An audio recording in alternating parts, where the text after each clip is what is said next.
Bienvenue dans Stéroïdes, le podcast qui fait l'exégèse des gros bras.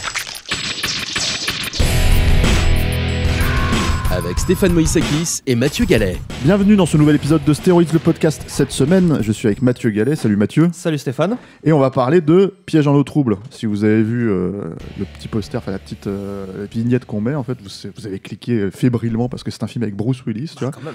Vous vous dites, putain, est-ce que c'est un dire exploitation? Qu'est-ce que c'est, etc., etc. Est-ce que on revient en arrière? Si vous n'avez pas vu le film, sachez tout de suite que non, ce n'est pas un dire exploitation, si ce n'est dans le titre français. Voilà. Le titre anglais, c'est Striking Distance. Tout à fait. Et c'est un film policier, en fait, en vrai, plus qu'autre chose, Oui, même un film de serial killer. Un thriller, c'est un peu plein de choses en fait. Voilà. Ça essaie d'être un peu tout à la fois, Voilà. ce qui est un peu partie du problème. Et tu vas nous le pitcher. Je vais vous le pitcher, tout à fait. Alors donc Striking Distance, Piège en eau trouble, Bruce Willis joue Tom Hardy, aucun lien de parenté, qui est un officier de la brigade criminelle de Pittsburgh, en Pennsylvanie, et qui travaille sous les ordres de son père. Et qui, quand le film commence, est un peu en froid avec le reste de sa brigade, puisqu'il a témoigné contre son partenaire, qui est aussi son cousin, puisqu'il est une famille de flics, et pour une affaire de brutalité policière. Et son cousin va être condamné. Et en plus de ça, il y a un serial killer qui s'en prend aux femmes, qui kidnappe des femmes, les étrangle et les jette dans le fleuve de Pittsburgh, qui sévit. Et donc quand le film commence, il se rend au bal de la police avec son père quand la voiture du tueur est signalée et une course-poursuite s'engage. Ça se termine par un crash, le tueur s'enfuit, son père meurt et derrière son cousin mis en examen se suicide en se jetant d'un pont. 2 ans après, Bruce Willis n'est plus à la brigade criminelle, il est devenu patrouilleur sur la brigade fluviale, donc sur les bateaux de la police du fleuve, et il se retrouve, on lui met entre les pattes une nouvelle partenaire, jouée par Sarah Jessica Parker, au moment où... Top crédibilité, j'ai envie de dire déjà. On avait dit qu'on faisait pas de vanne sur Sarah Jessica Parker. Ah, pourquoi? Non, parce qu'après... Non, et à ce moment-là, le tueur en série refait surface, et notamment en s'en prenant aux ex de son personnage. De Bruce Willis. De Bruce Willis. Et donc, il va devoir remener l'enquête en étant à nouveau en porte-à-faux avec, toujours avec la brigade criminelle, qui est maintenant dirigée par son oncle. Parce que en fait, alors le fait qu'il se retrouve dans la brigade fluviale, c'est aussi qu'il est un peu tricard, quoi. Il est Voilà, mis à c'est l'écart. ça, Donc on l'a mis au placard, quoi. on est en plein dans le Bruce Willis exploitation là, c'est-à-dire qu'avant on lui fait jouer un alcoolo, en gros. Contre sa hiérarchie. Voilà, on lui fait jouer un alcoolo à la Joe Allen Beck, C'est à ça, la McLean. On sait qu'il est pas alcoolo, mais on se doute Oui, que voilà, il a quand même un peu de. Enfin, si, ceci étant dit, dans le 3, il est il alcoolo. est hein, alcoolo. Donc on est clairement dans le mythos Bruce Willis, quoi, Voilà. la mythologie, mais. Et puis je pense que le film a été clairement taillé autour de lui, même si j'ai l'impression quand même que c'est pas du tout un film qui était... C'était pas lui qui était prévu au départ. Je crois que le film a été proposé à Ed Harris notamment, Voilà. ou peut-être même à De Niro, je crois. Il me semble. Et alors il y a un truc qui est c'est assez lui qui sortait intéressant, c'est que moi je m'étais fait un peu cette réflexion en regardant le film, mais en fait une réflexion post... En fait moi j'ai du mal à détester le film, même si c'est pas un très bon film, faut être honnête, hein. Non, C'est moi un non film plus. où on sent qu'il est caviardé en fait par Ouais. les demandes des studios, c'est-à-dire qu'il y a d'un seul coup ils se sont dit bon il y a pas d'action les gars, donc vous me mettez une scène d'action là, Ouais, et faut puis une qu'on en scène parle de d'action ça, là, effectivement, ouais. et puis une scène d'action là, et donc du coup tu sens que le film il est complètement déséquilibré. Oui, c'est schizophrène. Voilà, et que ça à la base c'est plutôt un drame policier, quoi, Ouais, on c'est va un dire. puis un film de serial killer, parce qu'on n'était pas encore dans le boom des films de serial killer, puisque Seven n'était pas encore sorti. Non mais t'as les Sciences des Agneaux. Il y a eu le Silence des Agneaux juste avant, effectivement, mais oui, ça s'inscrivait au départ dans ce genre. Et d'ailleurs, le film ne s'appelait pas Striking Distance à la base, parce que Striking Distance c'est un film effectivement, c'est un truc qui évoque plus un film d'action.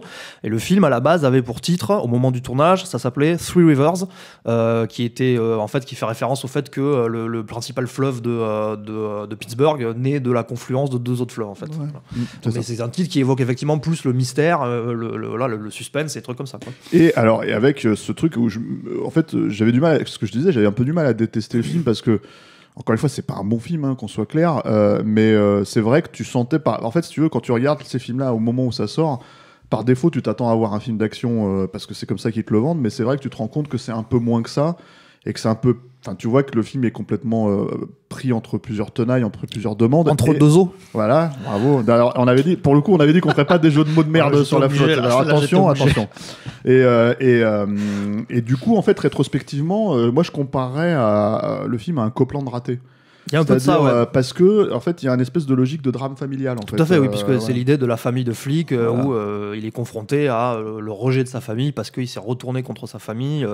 À la base, on voit, il y a le père et les cousins, mais tu as la scène, en plus, il rajoute, puisque tu as la scène où il va au bal de la police, où tu vois l'autre côté de la famille, avec Tom Atkins notamment, qui joue son autre oncle, et on voit qu'effectivement, c'est carrément une dynastie de flics, en fait. Ouais, c'est ça.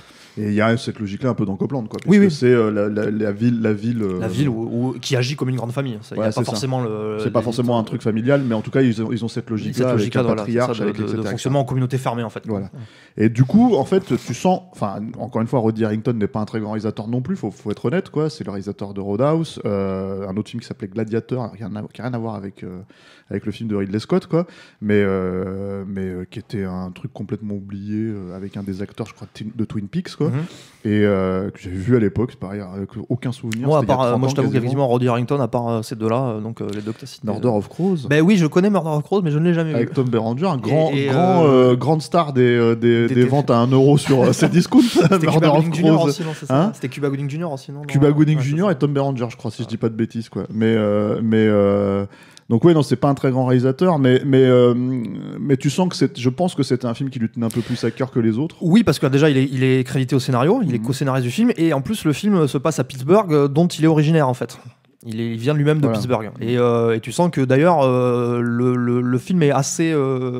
un des aspects un peu intéressants du film encore aujourd'hui, c'est d'ailleurs qu'effectivement c'est son cadre, parce que déjà Pittsburgh c'est pas forcément une ville qui est très très exploitée dans le cinéma américain, c'est une ville qui a quand même une histoire, parce que c'est une ville très populaire, enfin de prolo, parce qui a été bâtie sur l'industrie de l'acier et tout ça, et puis donc il y a effectivement ce cadre avec le fleuve qui entoure la ville et tout, qui permet un cadre assez cinégénique.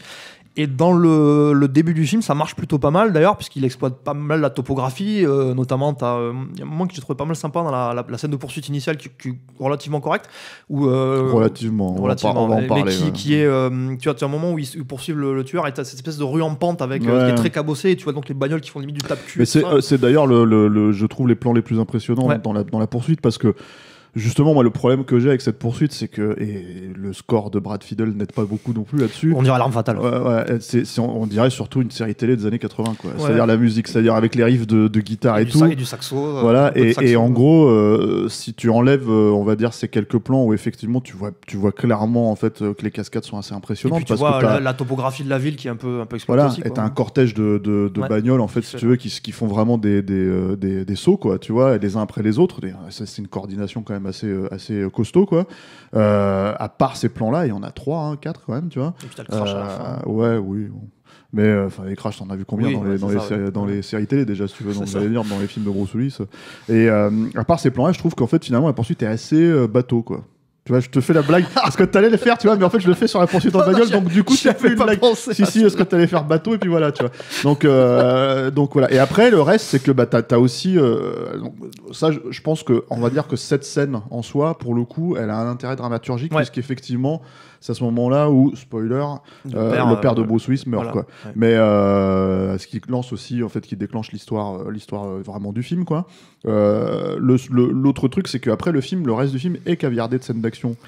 Ouais. Donc il fait sa petite patrouille sur la brigade. Il faut préciser qu'effectivement le film a eu une production un peu chaotique, puisque donc ça a vraiment été tourné comme un thriller, et quand ils ont fait les premières projections test, le public a absolument détesté.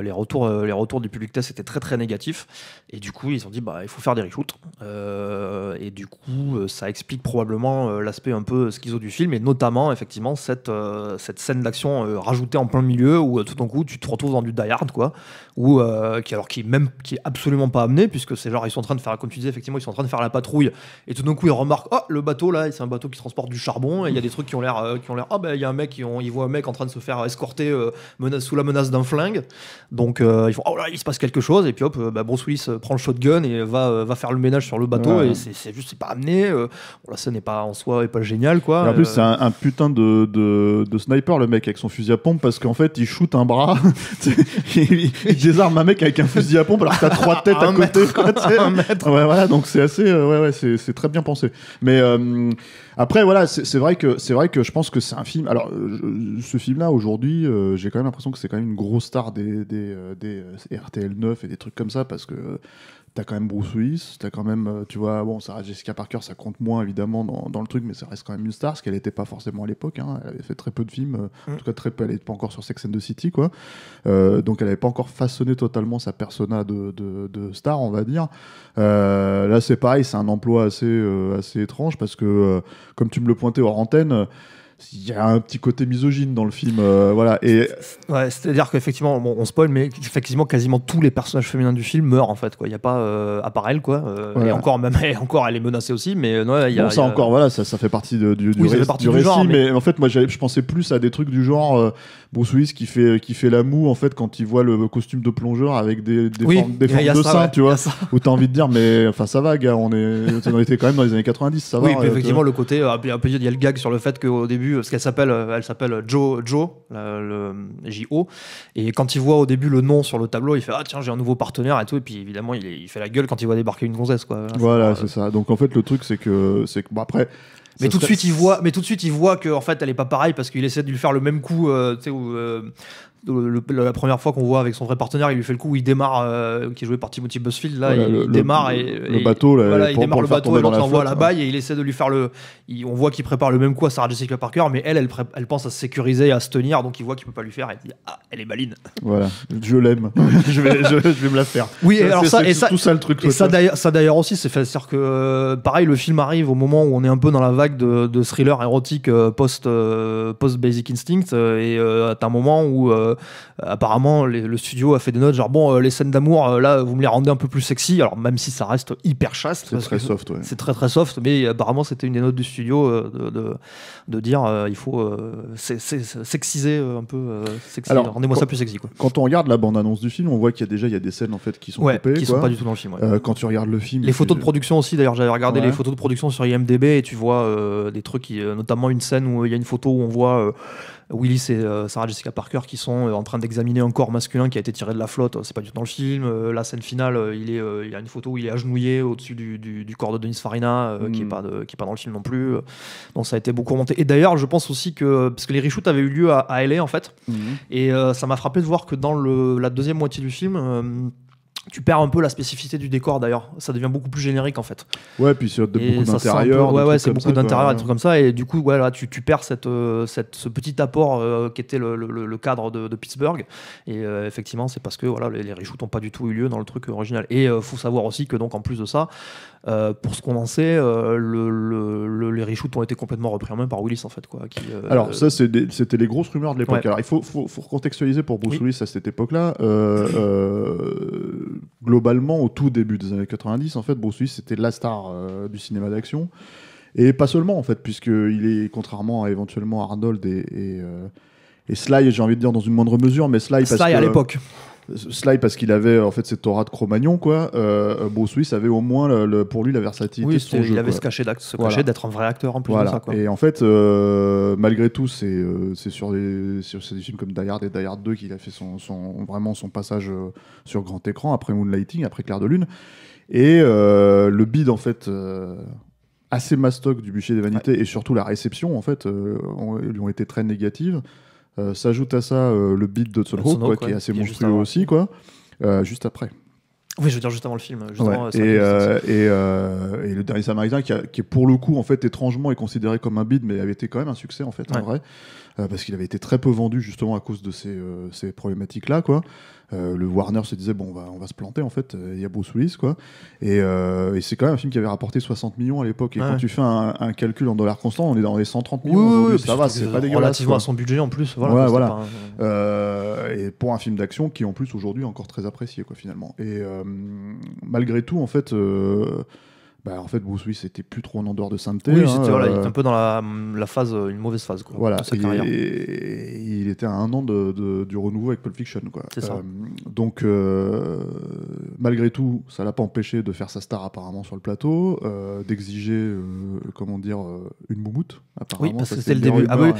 Tu dis que c'est une rumeur, mais non, c'est pas une rumeur. Tu as des plans à la fin où tu vois qu'il a pas il perd la moumoute en fait. Ouais, c'est terrible. La baston de fin dans la flotte, t'as un ou deux plans où non, freeze fry, mais tu vois le crâne chauve. Ouais, puis il n'y a pas que ça. Hein. C'est-à-dire, il y a plein de moments où tu vois que la moumoute, c'est carrément c'est le 3e rôle quoi, dans le film. Parce qu'elle elle part d'un côté, elle part de l'autre. Globalement, les looks du film sont un peu un problème d'ailleurs. Parce que quand tu vois les mecs arriver dans moi, je me souvenais pas forcément de ça, mais genre, j'ai revu le film là. Et la première fois que tu les vois débarquer avec leurs petits shorties et les chaussettes montantes, qui sont les uniformes réguliers de la brigade fluviale, tu te dis, ouais, ça va, on n'est pas encore dans un baisson avec les policiers français, mais non, mais ouais.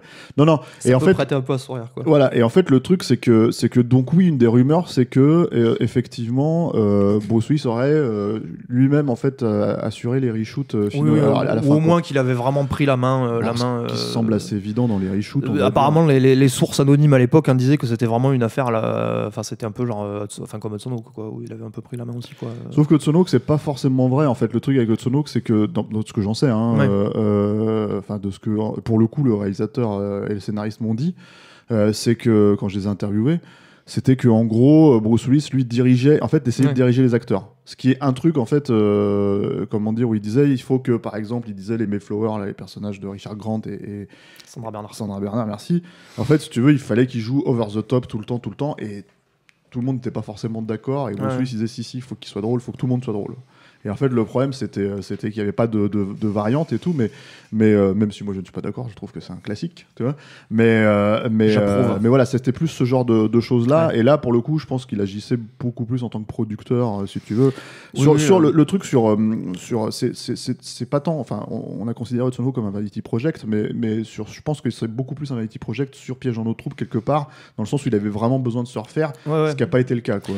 Et le truc, oui, parce qu'en plus le film, du coup, les reshoots ont fait gonfler le budget du film, et à l'époque donc c'était distribué par Sony, et à l'époque c'était Mark Canton qui était président, et alors Mark Canton apparemment minimisait complètement alors en plus c'était une année où ils avaient que des productions à problème puisqu'ils avaient la Section Hero la même année, des trucs comme ça, quoi, et Mark Canton minimisait complètement les problèmes dans la presse en disant mais ça se passe très très bien et tout ça, et bon bah derrière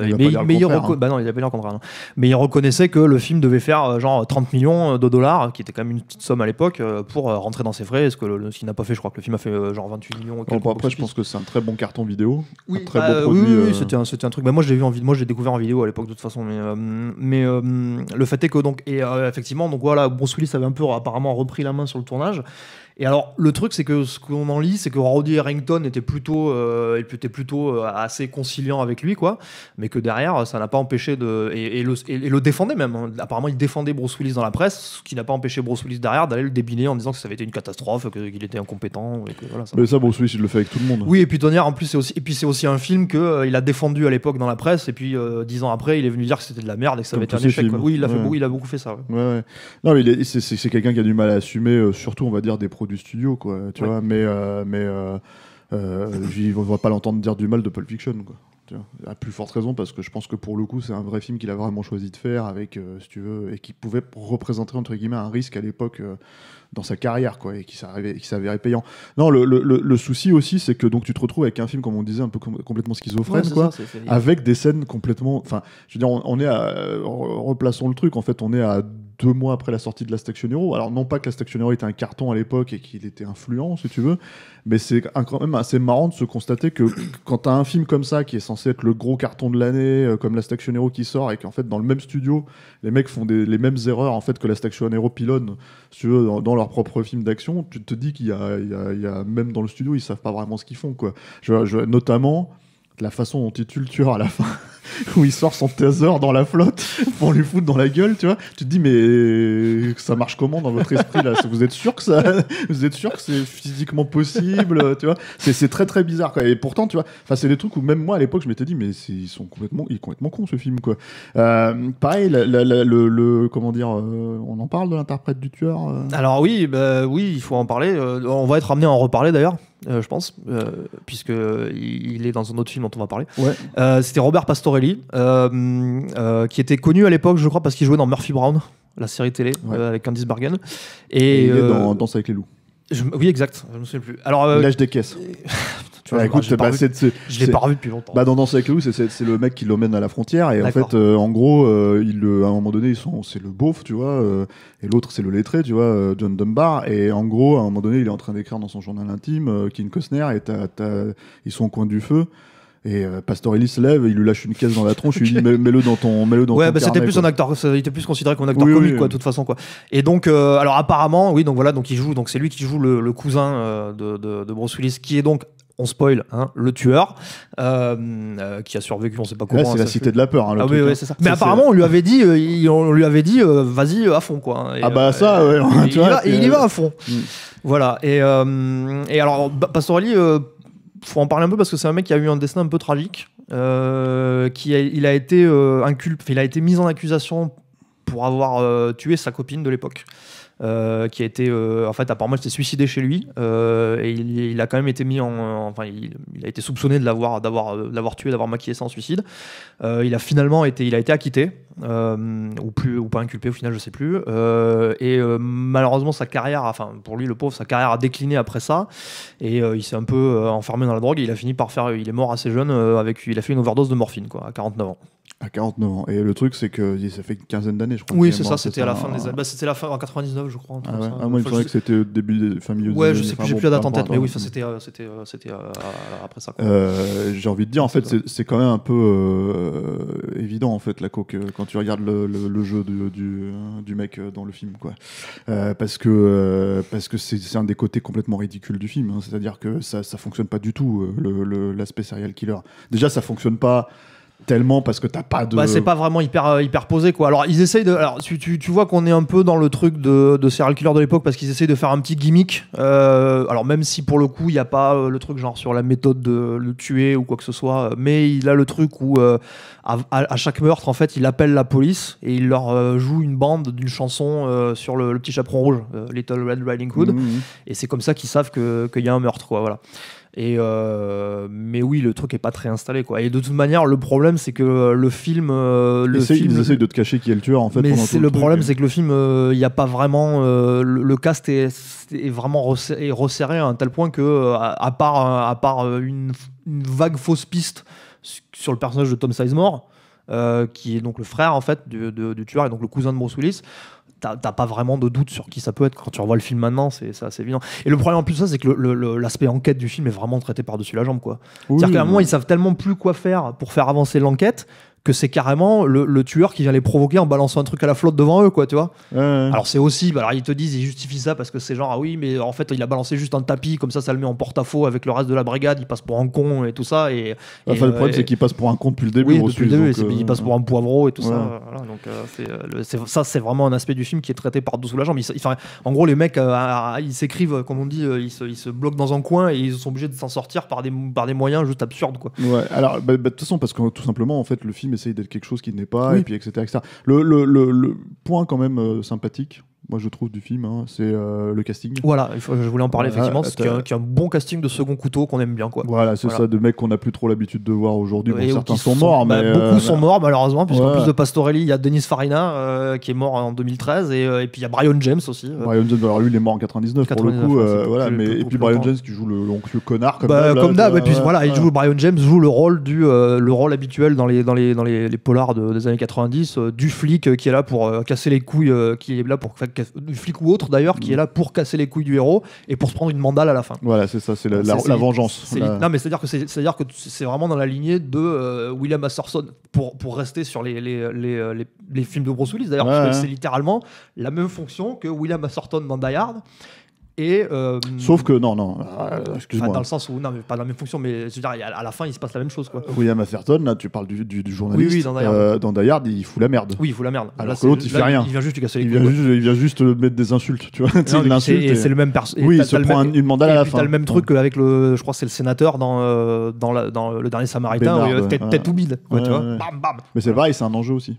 Alors que Brian James, c'est absolument pas un enjeu. Non, en fait, parce c'est-à-dire, qu'il se pointe à chaque fois que Bruce Willis est là sur une scène de crime pour lui faire alors tu vas encore foutre ta merde et tout. ouais, c'est ça, quoi. Et à la fin, il fait bon, je m'excuse, mais tu dois vouloir m'en coller une quand même. Ouais, ça servait à rien, mais bon, il en met quand même une. Ouais, c'est ça. Donc c'est vraiment le catharsis, quoi. Ouais, puis le truc habituel, quoi. Oui, C'est-à-dire voilà. vraiment le Mais bon, truc c'est de- Brian James, donc il le fait bien. Il C'est casse Brian bien les couilles. James, Il sait bien casser les couilles. Denis Farina, on parle du père aussi de Bruce Willis au début. John Mahoney, ouais. John Mahoney, qui est un acteur sympathique qui nous a quitté aussi, il y voilà. a plus récemment d'ailleurs, il est mort il y a 2 ans, je crois. Voilà, Il était le père dans Frasier, si c'était Frasier. Il jouait Fraser, je sais plus. Ouais, C'était lui, je crois, qui jouait le père. mais voilà, Tom Sizemore qui était pas encore tout bouffi. Et Voilà, tout, il y a tout, Timothy Busfield. Voilà, donc en fait, t'as quand même un casting Tom Atkins, sympathique. Voilà, Tom Atkins, Atkins, t'as quand même un casting plutôt sympa. Oui. Bah, c'était un peu, d'ailleurs, beaucoup. C'est une des qualités qu'on retrouvait à beaucoup de films de l'époque, d'ailleurs. Hein, ce genre de truc un peu de. C'est ce qu'on appellerait maintenant des programmeurs, en fait. C'était des trucs un peu B, quoi, mais qui arrivaient quand même à avoir un casting solide. Ouais, c'est surtout que bon, ils ont l'argent, tu vois, donc ils peuvent se permettre en fait d'aller chercher tous ces mecs-là qui sont un petit peu soit comme c'est Tom Sizemore était un peu montant, soit qui ont fait de la bouteille comme Farina ou Mahoney, quoi. Donc c'est vraiment un des aspects sympas. Il y a aussi comment il s'appelle alors il est pas très bon d'ailleurs, je trouve dans le film, même si c'est un acteur que j'aime bien, le capitaine de Brooklyn Nine-Nine. Ah oui, André Brouwer, effectivement. Ouais, voilà, qui est tout jeune. Ouais, qui est tout jeune en fait et tout mince, tu vois. Donc du coup, et qui apparaît là-dedans pour vrai, 2-3 scènes en fait. Il joue un procureur qui essaie de coincer Bruce Willis parce que. Et puis là aussi, voilà, ça aussi c'est le truc genre qui sert à rien dans le film limite, parce qu'il y a un twist sur le personnage de Sarah Jessica Parker, c'est qu'en fait elle ne s'appelle pas Jo Christman, elle s'appelle Emily je sais plus quoi, et en fait c'est une flic des affaires internes qui est envoyée pour surveiller Willis. Ouais. Voilà. Elle te demande à quoi ça sert Au début, en plus, alors, pareil, surtout dans le récit, au début, quoi. pourquoi ? Parce qu'en plus, si je me rappelle bien, elle arrive parce qu'il y a l'idée que effectivement comme le tueur cible ses ex. Donc il y a est-ce que c'est pas lui le truc voilà, mais oui tu comprends pas bien pourquoi comme elle est introduite avant le retour du tueur, tu comprends pas trop bien pourquoi à la base il lui colle un flic des affaires internes dans les pattes, quoi. C'est très bizarre. C'est vraiment pour faire un twist, quoi. Mais alors pour essayons de boucler un petit peu quand même, voilà. Faut quand même être honnête, c'est-à-dire que en fait pour moi c'était le premier signal d'alarme en fait dans comment dire la carrière de Bruce Willis, un film comme Striking Distance, Piège en eau trouble, pour une raison en fait très simple, c'est que il a enquillé quelques films parce que à cette époque-là c'était quand même une star en tête d'affiche sur des produits assez consommation courante, on va dire, quoi. Je pense par exemple plus tard à Code Mercury. Bon, je mets de côté le Chacal. Ouais, alors le Chacal, je mets de côté parce que c'est vraiment un navet total, quoi. C'est vraiment c'est nul à chier. Ouais. C'est un remake du film de Zinman. Mais en fait, le problème, c'est que c'est déjà t'as Richard Gere, donc déjà ça annule tout, tu vois. C'est-à-dire que je crois que Richard Gere, le seul film à peu près correct que j'ai dû voir dans sa carrière, ça devait être Infernal Affairs, tu vois. Affaire privée, ouais. Voilà, Affaire privée de Mike Phillips, et encore, il faudrait que je le revoie. Mais à l'époque, je m'étais dit, oh, ça va, tu vois. Mais alors, pas fan de Red Corner, donc. Red Corner, mais même pas que ça. Là, tu cites un film dont personne se souvient, quoi. Mais même les trucs comme comment s'appelle Officier de Gentleman, ou un truc comme ça, c'est pas possible. Donc, Pretty Woman, tu vois, pour prendre les gros films, les très gros films de sa carrière. Lancelot, ouais, voilà. Et non, je pensais pas forcément Chacal. Je pensais vraiment, tu vois, je te dis Code Mercury, Bandit, tu vois, avec voilà, c'est des films où tu te dis mais pourquoi tu te retrouves là-dedans. Tu vois, et quelque part en fait un film comme Otage, tu vois, de Florent Pagny aurait pu être ça, et pas du tout, justement parce que c'est vraiment en fait drivé par un réalisateur derrière qui a récupéré le projet, quoi. Mais c'est tout le problème de ces autres films. Oui, et puis alors je tiens à en parler parce que pour le coup je me suis sacrifié, j'ai pris une balle pour vous, ne faites pas ça chez vous. J'ai tenu quand même à voir, parce que là ça fait environ maintenant une bonne dizaine d'années que Willis a sorti 2-3 projets enquille les DTV, où pour beaucoup il vient pour faire deux jours de tournage, empocher son million et demi réglementaire et avoir son nom en tête d'affiche pour les vendre. C'est toujours d'ailleurs souvent avec les mêmes producteurs, là, le groupe Emmett Furla, Oasis Film et tout.